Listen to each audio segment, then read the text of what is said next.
That was Josh. What did he do at work? It changed. When he gets a new baby, he's I will shave my hair off. It's like the carefree days are over. Hey, that happened with first kids. I don't know about the second. It is. It's a little more full. Looks good, Josh. Thanks.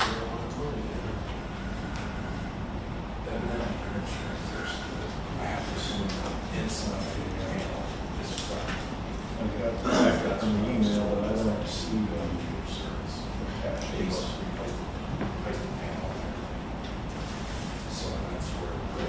I just created this thing with central document. Very unique situation because Just stay on.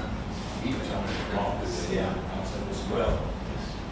So I told them, they don't have that, they don't do this. She has got some protection benefits. I changed the paper. But we have massive, I'm not scared of that. 3 foot long. He's got a nice little teal print going on there. Yeah, which is the old college. That's a lemon. There's that nice package in there. If you look, there should be a folder. Is the library? Yeah, That was a thing we were looking for. it's a different presentation. It's only still under here. Oh, did you not get the, I have the. I can put it here.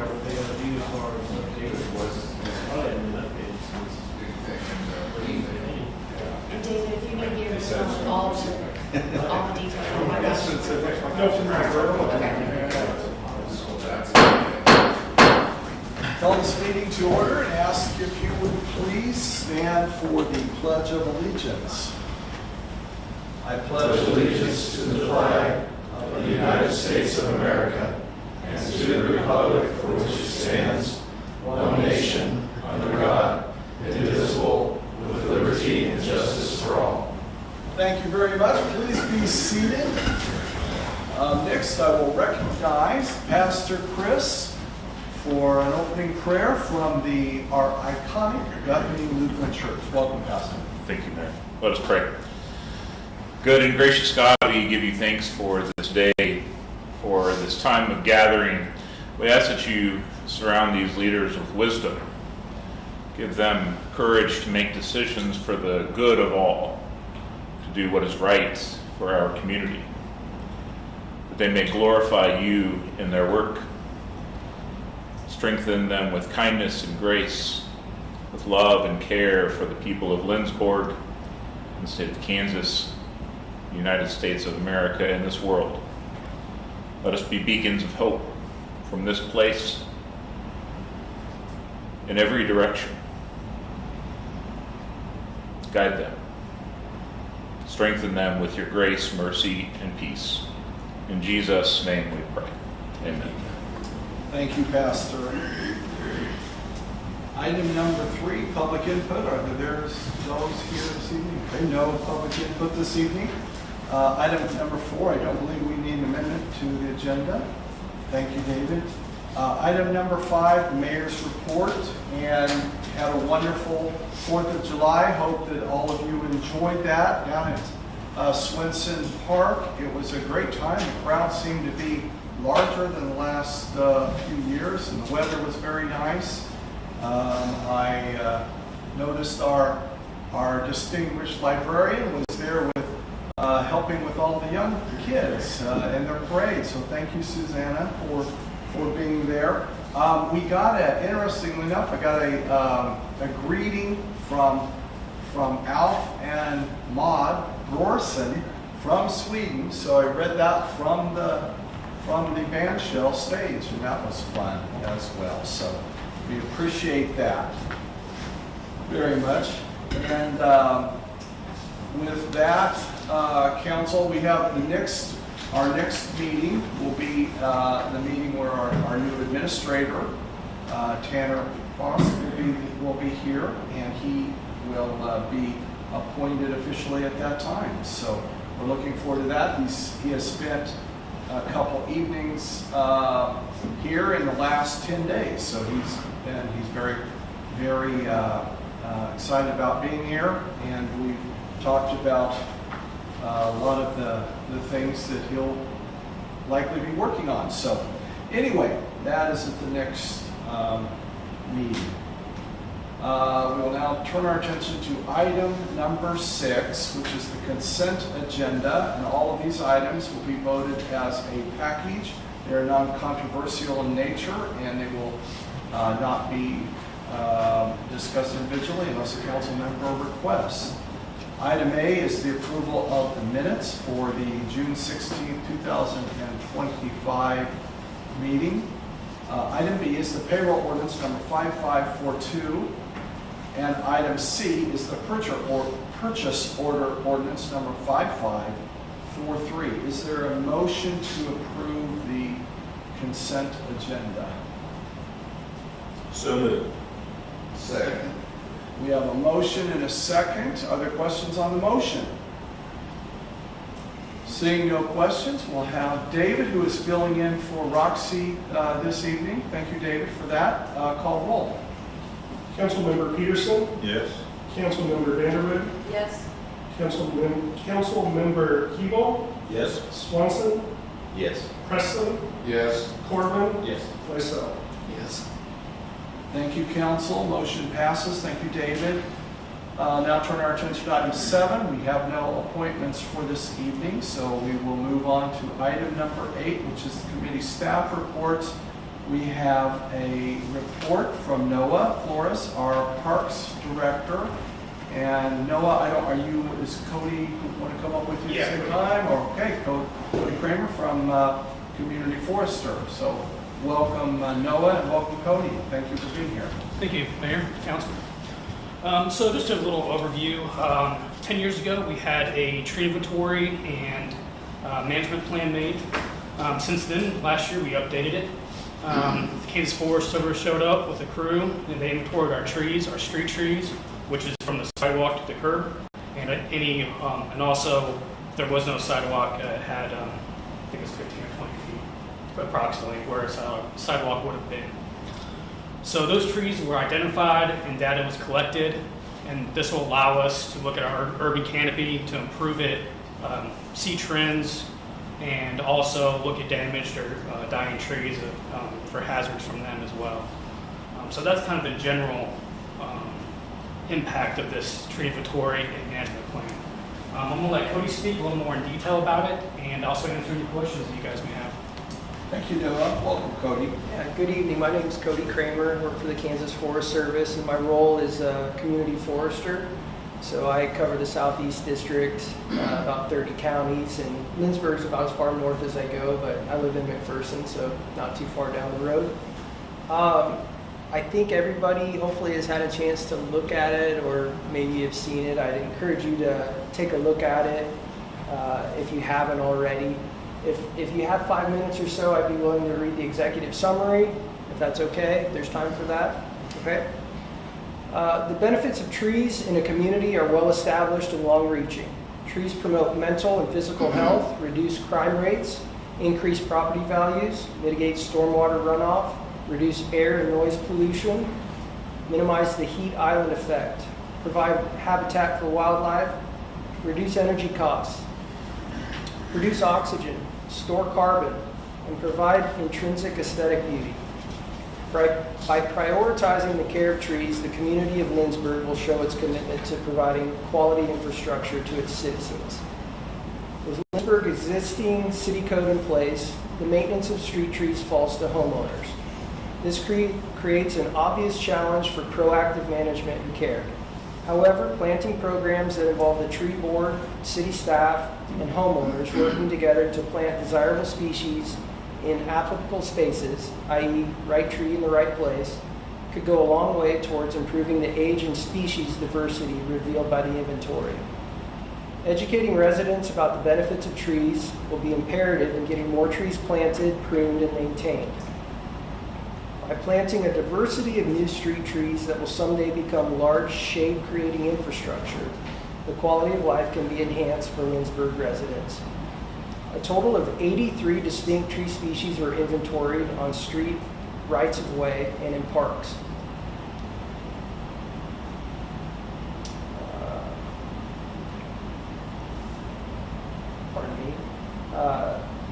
83 distinct species were inventoried on streets, right-of-ways, and parks in Lindsborg by the Kansas Forest Service in 2024. Like most communities in Kansas, the inventory revealed an over-mature canopy and the need to continue diverse street tree planting initiatives. By identifying neighborhoods with canopy gaps or significant populations of trees in decline due to age and storm damage, the inventory data can be used as a tool to prioritize street tree planting initiatives that will mitigate the urban heat island effect. Svensson Park inventory data reveals great success in past tree planting efforts as shown by the mature canopy in the park, as well as the smaller, younger trees in available spaces. Maintaining trees in the parks and replanting efforts where space becomes available will continue to be a vital component in Lindsborg's community forestry program. The preservation of old trees through the pruning of dead branches is an often overlooked maintenance action item that will both reduce potential hazards, maintain aesthetics, and potentially extend the life of venerable living landmarks. Creating municipal budgets for tree planting and maintenance can help communities in Kansas take meaningful steps in the care of public trees. As older, less desirable trees such as Siberian elm, silver maple, and hackberry are replaced by new trees with a focus on both native species and adaptable varieties, species diversity and age diversity of the canopy will be simultaneously improved. Residents of Lindsborg will directly benefit from a continued investment in community forestry efforts that will deliver both the measurable and intangible benefits of trees. I'd be willing to take any questions that you might have, or if anybody had detailed questions, to get back on an email or something like that. Sure, thank you. Cody, questions? I have more of a comment than questions.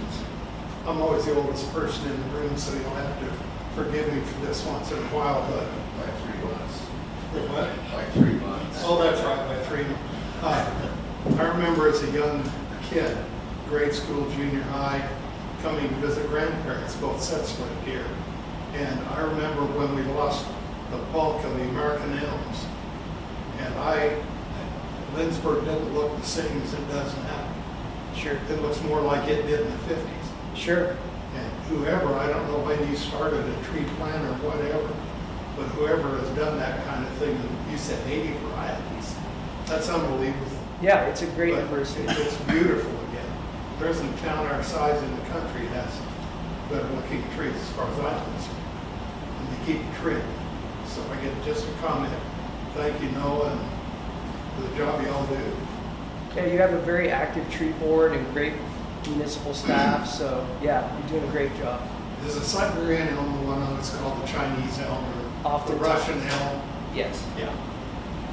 Thank you. Yeah, well, Thank you, council member. Other questions, comments? Do you feel there is a need for us to increase our municipal contribution toward tree maintenance? Or and I'm not aware of what the budget is currently, but based on what I've seen, I think most communities can improve. Lindsborg would be no different. So having staff available to do that, I know the staff here wears a lot of hats, and so maybe allocating more time and resources for pruning of trees would definitely benefit. If the staff doesn't do it, then it needs to be hired out, right? So one or the other. The focus that the inventory turned into for me was the fact that it is an aging canopy, and so some of those original Siberian elms, the old hackberries, trees like that are getting towards the end of their lifespan and getting ravaged by storms every year. And so replacing those with native species and species that are adaptable to our climate will go a long ways towards replacing the old trees. Every time you replace a fully mature tree with something young, you're going to have a canopy gap. So species diversity is important, but so is the age diversity. And so what we saw in the inventory was that it was what we call an over-mature canopy. And so we'd like to see a larger portion of younger trees to start making those differences and providing all those benefits that those older trees have already done for years and years. I will make a comment. We do have a budget set aside for hazard trees Okay. within the Parks Department. And we also are nice enough to have veteran guys that help us as well. So we are proactive on that. So. Okay. Any other questions? I might add here, Lindsborg is not much different than a lot of towns your size in the state that I've seen. Most municipal ordinances do dictate that the maintenance of street trees falls to the homeowner. That's not uncommon, but that does create a problem when you want those to be maintained. So it's a balancing act for sure. I think we've all get good comments on our trees. So Councilmember Lysell brings that up. I hear things all the time. So thank you, Cody, for your efforts, and thank you, Noah, for all that you've done. Noah, do you have anything else to add? I do not. Okay, great. Thank you. Thanks, Cody. Yes, Yes. sorry. Cody, where are you located? I live in McPherson. The state office of the Kansas Forest Service is in Manhattan, but my district is the southeast portion of the state. Okay, thank you. Yeah. Thank you, Cody. Thanks for being this evening. Council will now turn our attention to item 9, old business. I don't believe we have any old business to deal with this evening. Item 10, new business. We have several items, so we'll get started. Item A is the Lindsborg Community Library 2026 budget presentation. And we have our librarian with us, Susanna Swanson. Welcome, Susanna. Good evening. I have a presentation maybe that kind of highlights the there we go. From your packet that you should have received, it's 8 pages, so kind of got to the tops of that. And so it just follows along if you want to do that. So we'll start on page 1. There we go. Okay, so in 2024, the library received $133,500 in property tax distributions. So that is a 4.003 mill levy rate, and the median home in Lindsborg, the tax impact would have been approximately $69 to $95. The reason why there's a range is because the U.S. Census Bureau divides that into whether you own your home without a mortgage or with a mortgage. So that's why there's that range there. And so for an individual, they can receive 100% return on investment after borrowing 4 to 6 adult hardcover books, 3 to 4 interlibrary loans, or 6 to 8 events. All of that can be completed. $100 worth of value can be completed in one visit to the library, and definitely in 2 months. So you're well into individual getting your money's worth after a year. For the community as a whole, one of the main things you think about of libraries is circulation. So in 2024, we have 3 kind of circulation categories that we talk about. The physical library, which is books, DVDs, audiobooks, games, puzzles, cake pans. That was 17,171 items, and the estimated value there is $254,165. That is based off of how much it costs to buy those items. The e-library, in 2024, we had both Hoopla and the Sunflower e-library access through Libby. There were 7,556 items circulated, and that's an estimated value of $75,560.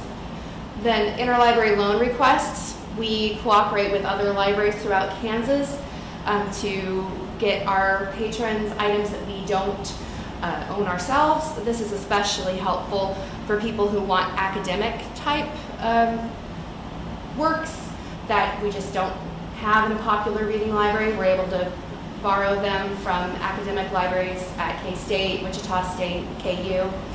And so we had 1,038 interlibrary loan requests fulfilled last year, which is an estimated $25,950 in value. So for a total circulation of 25,765 items, which is an estimated value of $355,675.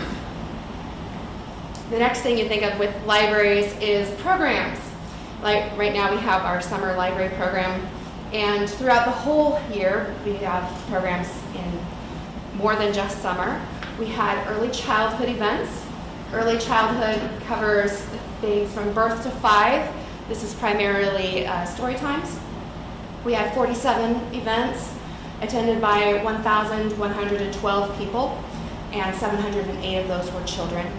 That's an estimated value to the community of $8,496. Then we had outreach programs. This was me going to Lindsborg Child Development Center and doing storytime events in each of their classrooms. That did not do a whole year because the building project started and it got crazy. So once that settles down again, we'll return to that. But we still did 12 events, which covered attendance of 525 people, which is 398 children, value of $4,776. Children, for our purposes at libraries, is age 6 to 11. And so events for that include art projects and Lego Club primarily. We had 68 events last year, attended by 1,107 people. 788 of them were children, a value of $9,456. We had 7 events for adults with an attendance of 140. This is skewed because we have events like book repair, which get 4 people who come. And then we have events like Tracy Mann coming and visiting the library, and the library's full. So that's what that is, but an estimated value to the community of $2,100. And then we did have events that are meant to be multi-generational for all ages. There are 9 of those. That includes things like Midsummer's programming, Waffle Doggin, Candyland, Harry Potter Mystery Night, that sort of thing. Those were attended by 614 people, 298 estimated as children, and that's a value of $3,588. So in total, that is totally wrong. The events, we had 80 events. I don't know where that number came from, but attended by 3,498 people, with 2,193 being children, and an estimated value to the community of $28,416. So if you're following along in the presentation, we're now on page 2. In 2024, we had an estimated 15,740 visitors. We estimate our visitors by counting how many people we have in a standard week every month, and then we extrapolate from there. Since we don't have an actual patron counter on the doors or anything like that. And that's a state accepted policy for statistics. In addition to doing circulations and programs, people also come in for free Wi-Fi and public computer access. We were having people today at the library who came in to fill out job applications. There's lots of different things that happen with that. Black and white printing and copying is available for 10 cents a page. We've had people come in and print off IRS documents, court documents, also creative writing projects, so lots of different things. Gathering spaces is something that's been a little difficult the last 3 months as we've been in reduced layout, but that will continue to grow once we open up with our expanded space. But the library is one of the places that is indoors that you do not have to pay to exist. So this is especially important for youth who don't necessarily have a lot of expendable money, but need someplace safe to be. And then also our used bookstore. This is used a lot by visitors to our community. We have received numerous comments lately that they come to Lindsborg every year to shop the used bookstore. And so there's been many disappointed people that we do not have that available very much right now. But again, that will be better than before once the remodeled bookstore is open. This is now page 3 if you're following along. Kind of just general information on library tax levies. In the packet, there's also the Kansas statutes that are govern library tax levies. But just in case you're not aware, library tax mill levy is completely separate from all other city entities. I have highlighted like the general fund and then the library fund there. So there's never like the library uses things that are meant to go to the police department or anything like that. We're a completely separate line item. Page 4, this is moving into the proposed budget. So on here, as you can see, we don't really budget for much of these things. These are all donations. We anticipate receiving donations, but you can't budget for those. So that's why all of this is 0. Again, here on grants, we don't budget for most of our grants. The ones that are highlighted in green are all 0. The ones that are highlighted in red are budgeted for because they are non-competitive. You can see that the Sickles grant and aid is going to stay roughly the same, possibly a little smaller. The state grant and aid has been reduced. We received $2,000 this year, but we have been notified that that is going away. Hopefully we will receive at least what we received in years previous. And then there, highlighted in green, is the city property tax distribution that this is requesting, which is $151,500. That's an increase of $18,000 of what was approved for 2025. This is now page 5, if you're following along. Here highlighted in green, capital improvement is set at 0. The library does hope that we spend lots of money on capital improvement because we would like to do phase 2 in 2026. However, that is going to be funded primarily, if not completely, by grant funds and donations. So that's why that is 0. CPA services is budgeted at $10,000. Again, this may not end up having to happen, but we hope it does, because if we receive more than $250,000, we need to do a full audit. We would love to receive that funding so that we can do our building project, and that would mean we'd need to do another audit.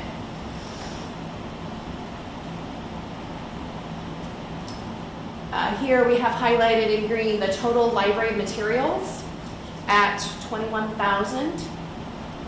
So this has been increased to meet demand. We are uncertain about how much funding we will receive from trickle down from the federal government. If you've been following it all, you know that President Trump would like to end IMLS, which is the Institute for Museum and Library Services. The library does not receive direct funding from IMLS, but funding from IMLS that goes to the state library funds interlibrary loan services. So we may need more here. This is why we want to grow it. So that's kind of uncertain, but we're working with. Best practice recommendation is to spend about 12% of income that's not capital improvement on material purchases, and this is right in line with that best practice recommendation.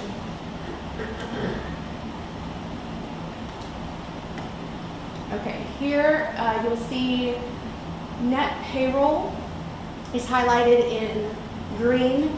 You can see that it's very similar to what we have under net payroll for 2025. This is misleading.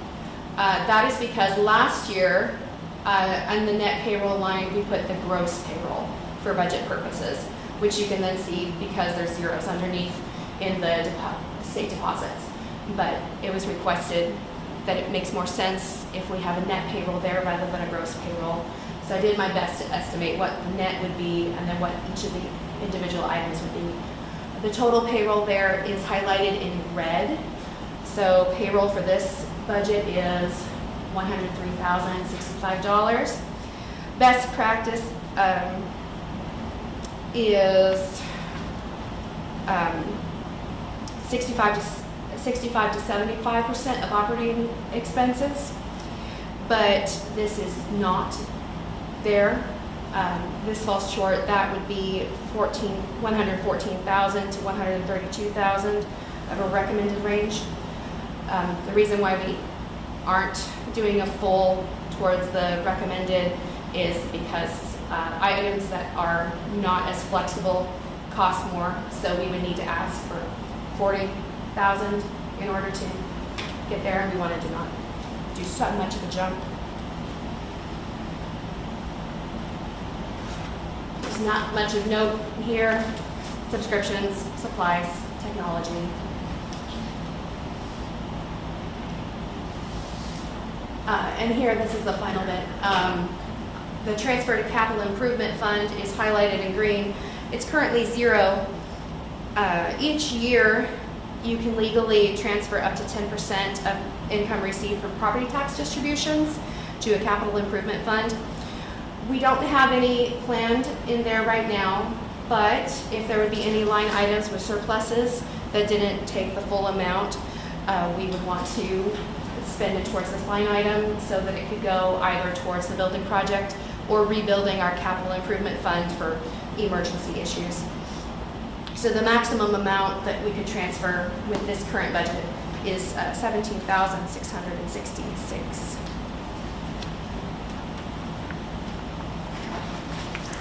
And just since 1960, the library has provided access to resources beyond what patrons can afford by themselves, and the need for library services just continues to grow in all sorts of different ways.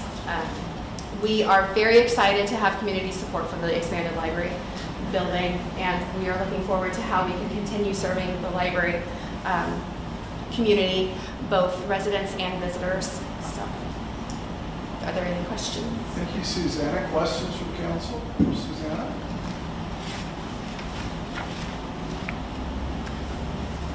Councilman Pearson. You explained the property tax distribution going up from 133,500 to 151,500 is from what was actually collected this year. Is that what? Yeah. Well, no. So what was actually collected was the 133,500. That was what was actually collected. This is a request for more funding. So how would that funding, so an increase in the mill rate then for the? I would guess so. And what would that rate go from to? I have to get that to you. Yeah. I often do that math, but I didn't get that math done this time. And then just another off the wall question. You have members that have library cards, right? Mhm.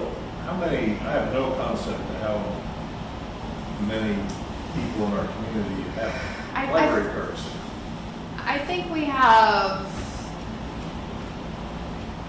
2,000 active library cards, which is someone who has completed some type of library action within the past 3 years. So there's some that are more active than others, but that's either opening an account or checking out items or renewing items.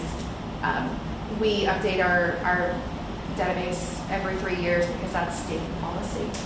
So. And that includes both residents of the city of Lindsborg and then also out of service residents. And this is just curious questions, but so like you have donations, monetary donations. Yep. Do those come from people who are actually using the library, or they're just random citizens that realize the importance of having a library? Both. And, Yeah, those come from, so, let's see. Yeah, so monetary donations in like 2024. A lot of that is going to be people who donated for the building fund of that $298,000 from last year. And that has included people who use the library who are able to give $5. And it's people who don't necessarily use the library or don't use it very much who are able to give more, but they value having a library. So it's a lot of a huge range. Yep. Yeah. Another just curious question, how's the project coming along? Oh, it's coming along very well. So we are on schedule still, and it should be done by the end of the month. Tentatively, July 17th, we'll be resetting the library from our reduced layout to the expanded layout. So we'll come and tell you all about it. All of you get invites. So. Thank you, Suzanne. Councilor Pearson. Yes. I can't resist the comment. I've said it before, but I'll say it again, that I've got 2 grandkids that live out of town, and when they come visit, the library is always one of the places we have to take them. Yeah. So they enjoy their time there, and we appreciate what you guys offer to young people. And then also just introducing young people to reading, to be able to start getting that in their minds outside of the school setting, I think is really good. So, thank you for Yeah, that. thank you. Thank you, Susanna, and that's absolutely true. Thank you for the great job of your time going there. It's very vibrant. People, young people, older people, and kids particularly do enjoy it. And so doing something right. Thank you very much, Susanna. Council, we'll next turn our attention to item B, which is sale barn, and we will licensing. I will recognize David Hay. The city has received an application for an on-premise cereal malt beverage CMB license for 2025 from the Cell Barn, a new establishment going into 101 North Main Street. The application has been reviewed, background checks completed by the KBI, and the application fee has been received. So tonight, we're just looking for an approval of the 2025 on-premise CMB license for the Cell Barn. Questions for David? Council? Normally, we get to see an actual copy of the application. Is that in here and I just didn't see it, or do we not have that? Roxy decided not to include that just because of the proprietary information, the customer information. So And I just kind of like to see what I voted for, I guess, as a council person. Yeah, I think that yeah, there was, and I appreciate that, and maybe we can revisit that, but I think that her concern was some of the information, and then becomes public record, which so I think the KBI. Witness protection, like. I don't.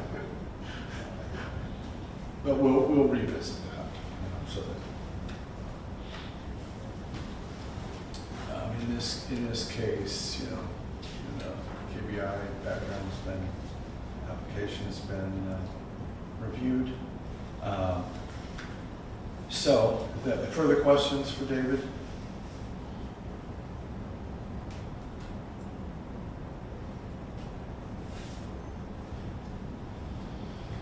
Seeing no questions, there is a recommendation of the approval of the 2025 on-premises CMB application for the sale.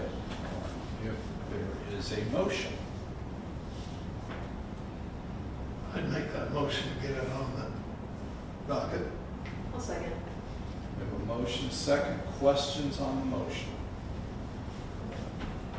Other than I struggle voting for that, not knowing what I'm voting for, I guess.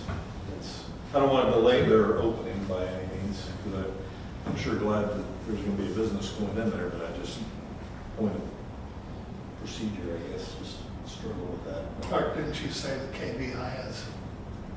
Yes, I think, They do have to permit now the other people in that same location. I hear what you're saying, but also I don't really think there's anything on that application. It says the name of the applicant and then they're applying. We don't ever get the results of the background check or anything like that, so that part's not a change. So that's why I think I'm comfortable going ahead and voting with it. While we typically do see the application, there's nothing additional really on there other than the name of the establishment and the address. So I'd be comfortable going ahead with the vote. And I don't want to put words in Roxy's mouth, but that's basically the thought process was that this is reviewed by KDI, the application. I think there was some information that's blacked out. And so I think We were able to see the redacted stuff. there wasn't. We don't see what's been redacted. Yeah, so I don't, we can. And that's typically the names of the people that are applying, or? That will be. The second oldest here. Well, No, bro. We can still trust in others, which is fine, but I definitely don't want to slow down the process, because I want them to be able to open up. I think in this case, and I hear what you're saying, and I think in this case, we know that our city clerk is reviewing and scrutinizing this and making sure that everything is in its place and the background check is being done. And I think that the feeling was that there's some of the redacted portion, by the time you get redacted, it's not a lot there, which, but again, we can revisit this and talk about it a little bit more. But if you're comfortable voting on this evening, that would probably be good to move along if that's what your intention is. I give them the impression that we're difficult to do business with either, so. That being the case, and seeing no further questions, I'll have David call roll, please. Councilmember Lysell, Aye, yes. Corwin, yes. Presley, Yes. Swanson, Yes. Evil, Yes. Vanderlyn, Yes. Peterson. Yes. Motion passes. Thank you, council. Thank you, David. Item C, golf course tractor, and I will recognize Lauren Doak, our rec director. Welcome, Lauren. Thank you, Mayor. Have you been out on the tractor today? The tractor is inoperable. And I do have Mark Brosnan here. He's our new groundskeeper. So if we have questions specific to, what he uses it for outside of what I've put in the agenda item, then he's happy to speak about that this evening. Our current tractor is a 1960s, approximately 32 horsepower engine. We've kind of limped it through the last few seasons, really, but it is completely inoperable now. This tractor is it's used to repair like cart path after rain. So obviously we've used it a ton already this year. It moves some sand for us, moves limbs, debris, things like that, and just other general duties around the golf course. This is a high priority item because we do these maintenance duties weekly. We received multiple quotes. Can Equip, they came in at $38,500. Bobcat came in all together at $34,427.46, and then Kubota, they came in all in at $41,620. So Can Equip, I'm going to make a recommendation here in a second, but I want to give you a little bit of background. Can Equip isn't the cheapest option here. It's in the middle, but the reason I'm going to recommend that is not only because customer service has been stellar with them. They're the only ones that came to City Hall to meet with us, and face-to-face interaction was great. And he worked back and forth with some of the specific things that we're wanting, like the turf tires and things like that, the loader. And then the other thing is just those turf tires. Can Equip is willing to give us that tractor already loaded with the turf tires that we need, whereas the other two, They give you, you know, what a regular tractor comes with, and that's on you to take it to the tire center or service center and switch out those tires. So that takes out some time. It's also, you can see in the other two that I put in there, we got a quote from our tire center here in town, and they expected about $3,400 for turf tires. So the other thing with Can-Equip is that tractor that is quoted, the 45 engine horsepower compact tractor and loader, that is like here ready to be given to us. We don't have to wait on parts or it to be shipped in or really anything like that. So my recommendation tonight is a motion to work with Can-Equip for the purchase of their quoted tractor and loader. Lauren, so maybe you better explain that. What exactly does that mean? You're going to work with them at up to that price, or at that price, or what does that mean? That is the price. I mean, the quote is for the $38,500. I actually did this originally because they had given us a quote of $39,000, and we kind of went back to them, and just because I have to get this agenda item in, I wanted it to be in there, but I asked them, do you have any wiggle room? Can you give us the turf tires? Can you know, give us a better warranty, things like that. So he had originally quoted us at $39,000, but then he came back and gave us the quote of $38,500, and then actually increased us to the premier warranty. Okay, so then would it be perhaps better if we have a motion that says that we... Sure, I would be completely comfortable with And we that. could even just put as presented, because Okay. that would incorporate everything we just talked about as well. Okay, great, thank you. Questions for Lauren? Councilmember Peterson? Might be for Mark, but it's interesting, the warranties are a number of months or a number of hours, Yeah. and they're kind of all over the place. And I guess my question of us, would we be inclined to hit the 72 months or the 1,500 hours first? I think right now, Mark uses it roughly I 100. use it quite a bit, but I don't think I think we'll hit 72 months before we hit 1,500 hours.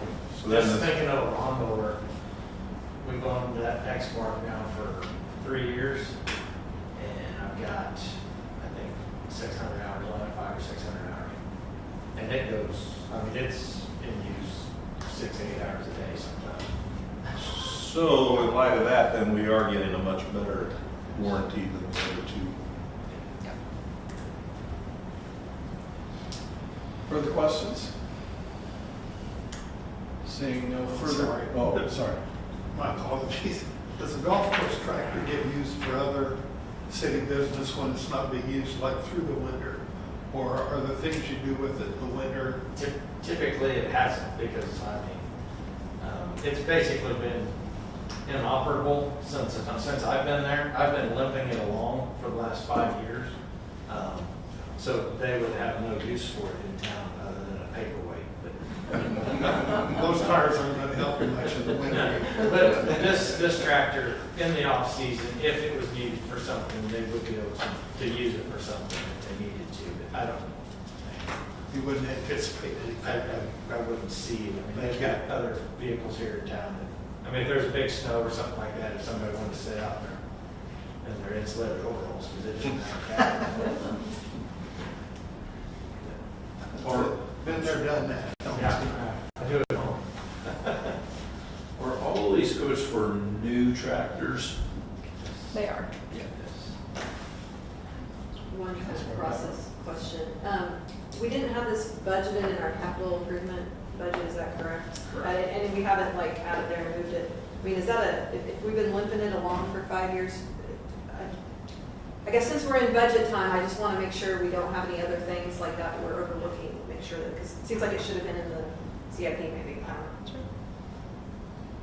don't know. We're deferring, this is budgeted money for sprinkler system repair, so we're deferring then that sprinkler system repair. Correct. How badly is that needed, that it was included in the budget and the tractor Sure. So I think the original reason the tractor wasn't necessarily budgeted was just because the expectation was that it was going to be used through its lifetime. So it's just been one of those things that we've known, we've been able to limp it through, and just hasn't been budgeted for because we really weren't sure when it was going to be. So we could have put it in there and just kept pushing it, without actually knowing when the, end of life would be. But as far as the sprinkler system, that is a priority in a sense of we've kind of been band-aiding pieces and parts together out there, the sprinkler system. And in my mind, I was thinking I would like to budget to actually get it mapped and get somebody out there for that. That's not necessarily something that has to be done. I mean, it's not a high priority like this tractor is. And this still gives us, we had budgeted $50,000 originally for that sprinkler system. This still gives us approximately $10,000 to do some of the replacements and repairs that we would want to do this year to get us through. And then we can push the mapping to another year. But the mapping wasn't a priority necessarily. I mean, it's something we want to do so that we can finish out the whole plumbing and watering system out there. But this tractor is more of a priority than that. Okay, that's awesome. And the plan for the old tractor, I mean, is it just junk, just scrap at this point? We will post it on Purple Wave. That's the expectation. I don't know that we'll get a ton for the tractor, but it does have a loader, so I think we would at least get a few hundred for the loader, and then they would just go together. Thank you, Lauren, and thank you for being optimistic that you're going to just keep that thing running, and we appreciate it. And council, I've had golfers call me about the irrigation system, and Lauren and I have talked about that, and making that, because there are many that would like that, to see that kind of go on the front burner. And so we've talked about it, we'll talk about it again. Thank you, Lauren and Mark, for both being here this evening. Council, the recommendation is for a motion to purchase from Can Equip for the purchase of the tractor as presented. So is there a motion for that? So moved. Second. We have a motion, a second. Are there questions on the motion? Seeing no questions, David, if you would call roll, please. Councilmember Corman? Yes. Vanderwood? Yes. Presley? Yes. Hebel? Yes. Lysell? Yes. Peterson? Yes. Swanson? Yes. Motion passes. Thank you, council. Thank you, David. And thank you both for being here today, this evening. We will now turn our attention to item D and E. We're going to talk about these two motions as one topic, because they essentially are, but then we will vote on these separately. So I'll recognize Denny Walker and Rod when Rod wants to come up. Denny Walker, our director. Good evening, council, mayor. Okay, transformer number one, Rod can answer the question a lot better than I can, but we had a transformer go out, or failed Monday, June 30th, and it's a 150 kVA, and it caused a widespread outage, and it was very hard to track down where the issue was. We did have a transformer in stock, but it is not sized for this service, so Rod and his guys just have basically this temporary. This wasn't originally part of what we had budgeted, but with this issue, we have to get a transformer, so we put it in with this budgeted item, and we're just barely under the total budget for both of these transformers. So on this one, we're looking for a motion to approve $15,235 from Midwest Electric Transformer. So would you like to go talk about this one first? Yes. Okay, so if there's any questions on this one. Any questions, council, about this specific one? The budget piece of it, what was budgeted and what was it for? 50,000 originally was budgeted for transformers to put as a stock item. Generically? Yes. This one caught us off guard, this one when it went out. So this kind of proves here that we need to keep transformers in stock because Okay. it's So not, originally, we were gonna buy a couple to have on the shelf. we were gonna buy the one bigger one, definitely, and then this happened, so, yeah, this was unexpected. We would have had, yeah, okay, all right. Yes. And these are pad-mounted transformers located where? This one is located at Co-op. It's actually, they're on Lincoln Street where LMK was, Dower Welding was there at one time. It's that transformer there, a pad mount transformer, so. Meaning just buried transmission lines. What's that? Yes, it's underground. I believe that's all. I have just a perspective question. How many transformers do we have throughout the community? I'm curious, is it Over 700. 7? And so the Bulk chance, of them are overhead, and we have multiple stock overhead transformers. But we are limited in our big 3-phase underground transformers. This is something I brought up for the past several years, trying to improve our stock, because there are some locations we do not have a replacement for. And if we don't have a replacement for it, I'm calling McPherson, Mound Ridge, Harrington, Hoisington, looking for a transformer to borrow to get by. Last Monday's incident, we had a oversized transformer in the right voltage. And that's the other thing, we got multiple voltages for these 3-phase transformers. In this case, I had an oversized transformer that I could put in and make use of, but I cannot use a smaller transformer in place of a larger transformer. So in this case, we squeak by. But the 500 that Denny's going to bring up next, that's a transformer that I have no spare, no replacement for 10 locations. And it's something that we really need to have on just to keep the outage down. The MKC outage was limited to 4 hours, and I had the other transformer in place and operational. If I had to go somewhere to get it, we're probably looking at 24 hours, maybe longer, just to get a replacement and get it in place. And if you can't find one, then we have to order one, you're looking at 4 or 5 months?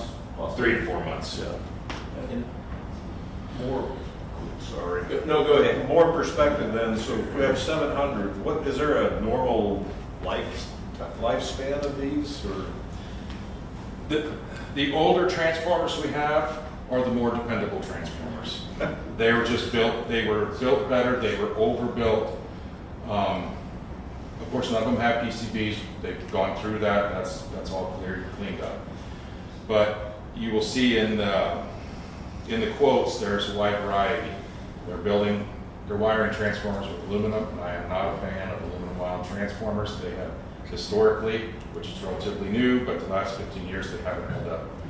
So I like to stay with a copper wound transformer, which increases the cost. Sorry, Councilman Evil. No, I was just curious too, and apologize if it's in here somewhere, but how many people were impacted by that outage, roughly? 140 meters on Monday, last Monday. It was one phase out of the central circuit.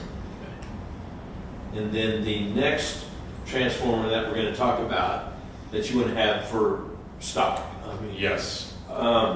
Does that get us by, or we really need to be thinking about other transformers in addition to that to have it on supply? Really, this allows us to squeak by. It's going to be an oversized transformer for some. It's going to be the exact correct size for others. But there are 2 locations in town that are larger. One, this transformer will get them by because they overbuilt it. Another location, we could maybe squeak them by. I don't want to have to buy a $50,000 transformer for the other 2 locations when I am confident I can make this one work for those 2 locations. Councilmember Swanson. When these fail, they failed fairly catastrophically internally. They're not serviceable, not able to be rebuilt. Are they just scrap metal? We get to, and I just got this last couple of days. The quote was for a new one because I was in the middle of moving things around. To buy a new one or to get this one rewound, sent in and serviced is $11,500. Sure. If it's a catastrophic disassembly of parts, then it's only going to be a $3,000 value in salvage. Right. Most of the time, they just salvage the shell of the transformer and put new windings on the inside. Sure. Okay. So when one does fail, as long as we have a replacement to mitigate the outage, we can then save some money By sending them in. by And that's servicing. That's what we've been doing Okay. in my time here, the last 5 years. They all get repaired unless they are in such bad shape. Right. And that's only been a couple. We have had a couple just explode, just Yes. eat itself. Yeah. If they burn through the shell of it, then they're done. Okay. Thank you.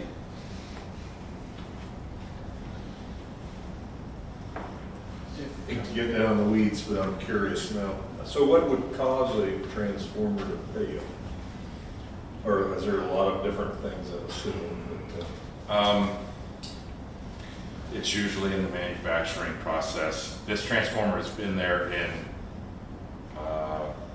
I have to assume, since the 90s. So not that that's old by any means, but moisture, a well may have leaked and got moisture on the inside. A direct fault from phase to phase in the windings, that something could have came loose in the windings and faulted. But Then arc just started. yeah, it just building arced itself. inside the oil then it explodes. So squirrels don't ruin transformers? Squirrels don't ruin underground transformers. Yeah, underground, yeah. Squirrels have it bad. They can ruin overhead transformers. Okay, Denny, if you want to, on the second one, just the differences. Yeah, on the second one, it's a bigger one. Basically, this is going to be a backup is what this one is going to be. And I think this will directly fit 10 locations.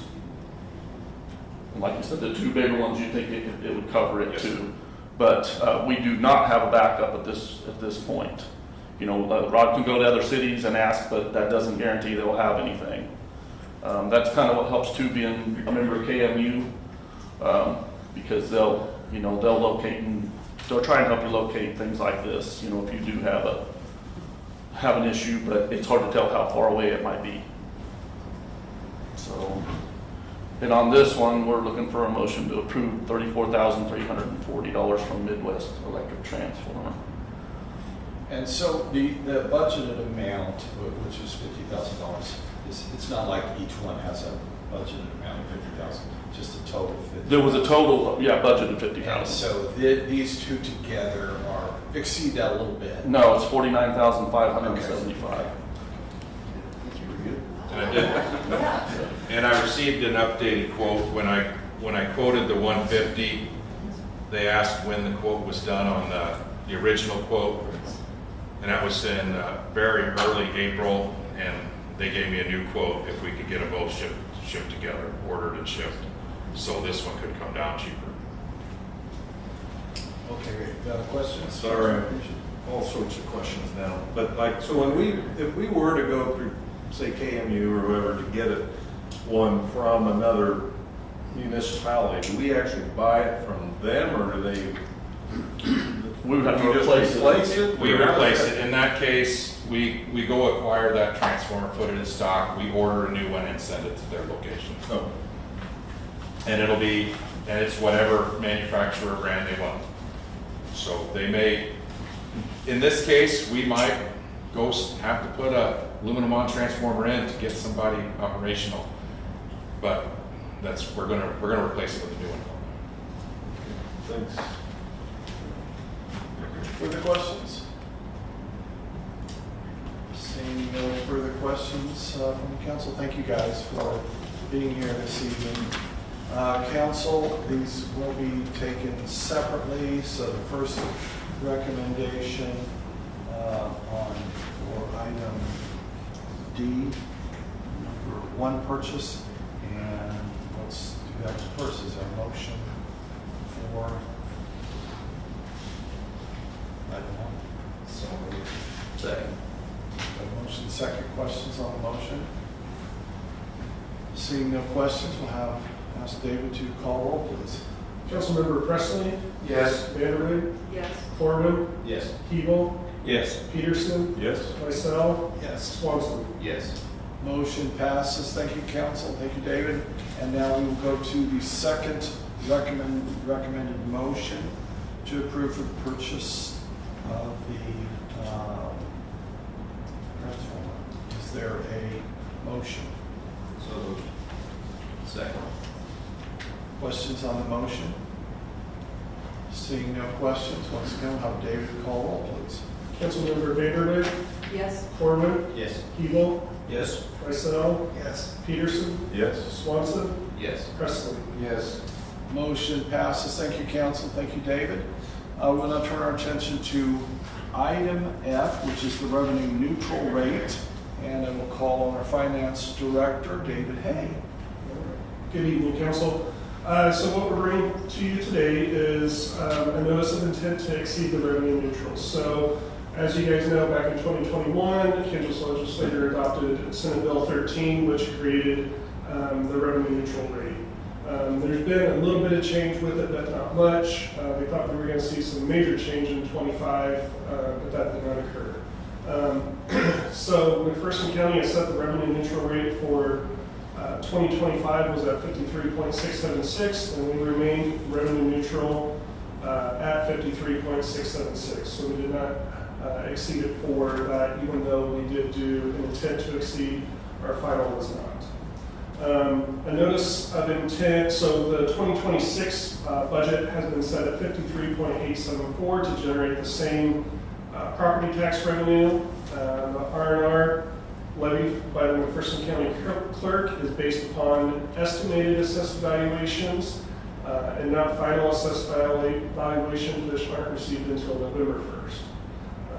The final assessed valuation is released in November and will include the outcome of those protests and appeals. So therefore, there could be a variation between the estimated and final property valuation amounts. So notice of intent to exceed the revenue neutral rate must be provided to the county clerk no later than end of business on July 20th, 2025, whereas the final budgets are due to the county by October 1st, 2025. The draft budget is being developed, currently has a mill levy of 55.874, which is 2 mills higher than the R&R and is subject to council approval. The budget that staff is drafting with council direction is conservative yet realistic in today's volatile environment of rising costs of business and ongoing workforce and deferred maintenance challenges. The final budget adopted by council cannot exceed the rate specified in the notice, but it can be less. Any property tax generated over the rate in the revenue notice must be returned to property owners, and this is why it's prudent to measure the file the notice of intent to exceed the revenue neutral rate. So at the Tuesday, September 2nd regular council meeting, there will be public input for the proposed mill levy to be accepted. A hearing is set for September 15th at 6 p.m. and will be followed by the public budget hearing. The county clerk is responsible for sending out a notice 10 days prior to that to all taxpayers of Lindsborg, stating that we do intend to exceed the R&R. And will include the city's proposed mill levy and details in the hearing. So what we're looking for today is a motion to approve and send to the McPherson County clerk the notice of intent to exceed the revenue neutral for the 2026 City of Lindsborg budget. So moved. Are there questions? I'll second, but I do have a question. Okay, sure. So second. Okay. Sorry. Go ahead. I'm sorry, I don't have my iPad, so I came straight here, but did I hear you say that the revenue neutral rate increased? this? Very So- rarely. Does that mean that our valuation it's been a long day, but doesn't that mean our valuations went down? It has to do with Stockholm Estates and what they take out. And so Okay, growth in Stockholm Estates does not increase the value that we will receive. Okay, There's I just- back to them. I was thinking the exact same thing because the revenue neutral rate literally only increased by, it actually increased, but by less than 0.2% mils. And I don't know if I'm alone, but my assessed value of my business in my house was up significantly again. And so how does that happen? And then the revenue neutral rate stays the same. I mean, that's a calculation that we received from the first account. Yeah, and I want to, David and I have been talking quite a bit about this, and not only Stockholm Estate, but other, which complicates things for our city. Maybe it does for any city, I guess, that would have that type of a hard development, but we have, also, because of that the complication of this, David has received conflicting information, and it made it, at least in this point, where we trying to be prudent in making sure that we don't have a rate that's lower than it really is, and we end up exceeding that. And the deadline, which is the 20th, which is like the day before our next meeting. Yep. So this is like the only thing that you could really do, just that makes sense, to be prudent. Now, as David will tell you, you still have the opportunity to look at the budget to see where you finally end up, and we didn't want. If we did not do this, then we can't exceed it. I wish the verbiage that would go out would say we may have to, not intend to, but I'm sure that's by statute. It is. And I do have a meeting scheduled tomorrow with the Municipal Services Department at the state to kind of talk through some of the issues I've seen, to hopefully help me double check to see where we're at and make sure that it's accurate. Councilman Swanson. I believe it was briefly mentioned during Susanna's presentation that raising the mill rate municipally would also raise your. They're separate. They are separate. But I was asked to present tonight, but I got the information to David earlier, so he's already working to follow our numbers. So the that we requested. 55.874 includes their 151.5. Which is 2 mils over neutral. Correct. Our bills are coming in a little bit over 33,000 is what each bill is. well, for my part, I wasn't asking about that. We have to do this because of the unknowns, but I was just curious that I was making sure I was tracking with what I was seeing. So come November, we could find out, could get some surprise that the mill rate or that the neutral rate actual number has changed? Or is that, no, that number is already decided? That number should be decided, yeah. It could change a little bit with any of the, when you go in and you appeal, thank you. Any of the appeals, it could go up or down. We've kind of seen it. It usually levels out right about the same. It's not much off. I don't want to put our city attorney on the spot as I begin putting him on the spot. Zach, is the returning of money, additional money collected, is the law written so that that only takes place if a municipality did not follow the law? I'm not sure I understand the question, but if it would help, we can chat about this and we can follow up at the next council meeting. Okay, that'd be fine. And David, I think, was nodding his head, which Yes. basically we're not, if accidentally raises $10 doesn't, but you follow the law, that's not what they're talking about. Correct. As long as you follow the law and do your intent to exceed, and as long as we don't exceed that 55.874, then we would not be in violation of that. So even if we were a penny over, statute states that we would have to figure out how to reimburse that to each individual tax holder.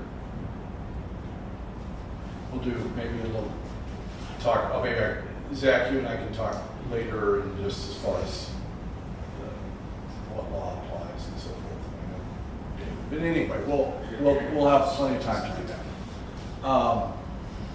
Okay, we have a motion and a second on the table. Are there questions on the motion? Seeing no questions, we will have David call roll, please. Councilmember Swanson, Yes. Peterson, Yes. Lysell, Yes. Hebo, Yes. Presley, Yes. Vanderwijk, Yes. Corwin. Yes. Motion passes. Thank you, council. Thank you, David. Council, we do not have a need for an executive session this evening. Item 12, is there other business to come before us this evening? I have two Yes. comments. One is that, just to inform my fellow council members, that I did submit an agenda request to put the Yes. Hillings Fest Committee's request for some changes to our liquor license policy based on their presentation before us. And I'm mentioning this just for your awareness in public meeting, as well as I'm going to be on vacation at our next council meeting, and I don't know whether or not it will be ready to present at that time, but I certainly don't want my absence to reflect badly on that proposal. And I guess I just also wanted to say I'm not necessarily for or against their proposal, but I do respect their coming to ask, and I think I feel strongly that it should come up for a vote one way or the other, so that we give them a feedback on their request. But I will not be here next time if it comes to the agenda then. And there is some time sensitivity to that. It would have been better if I had gotten that agenda item in a little sooner, but all of us doing the best that we can, so we'll see what we can do for them. And then, other than that, Mayor, I did want to ask about where we are on the diversion channel topic, and just so that we can understand what next steps for that are. And I know it's potentially been something that's been a little backburnered as we fill our administrator's position, but just wanted to get an update on that. Okay, thank you, first of all, for both of those comments. On the Hillings Fest, we originally had that scheduled for first reading this evening. Roxy suggested that the first reading, because she is not here. Right. So what we're doing is combining everything into the next meeting. So it will be addressed, and thank you for bringing that up. Sure. And mentioning it. So that will be on the 21st. The second topic, the diversion channel, and the creek running through town, Cow Creek. Both of those topics have been discussed and will be continuing to be discussed with our new administrator. And we have other experts that are involved, and he will be receiving information from as well. This will be on the front burner, is basically what I'm saying. So we will be dealing with that. It's obviously a very important issue, and we want to deal with it up or down and decide what we're going to do. So thank you, council member, for bringing those items up. With that, council, entertain a motion to adjourn. So moved. Second. We have a motion. I was afraid we were going without Councilmember Bruce here. We were going to just sit here. But all in favor signify by saying aye. Aye. Those opposed, no. We are adjourned. Thank you, council, for your good work this evening. Thank you, staff. Thank you, David. And thank you, Zach.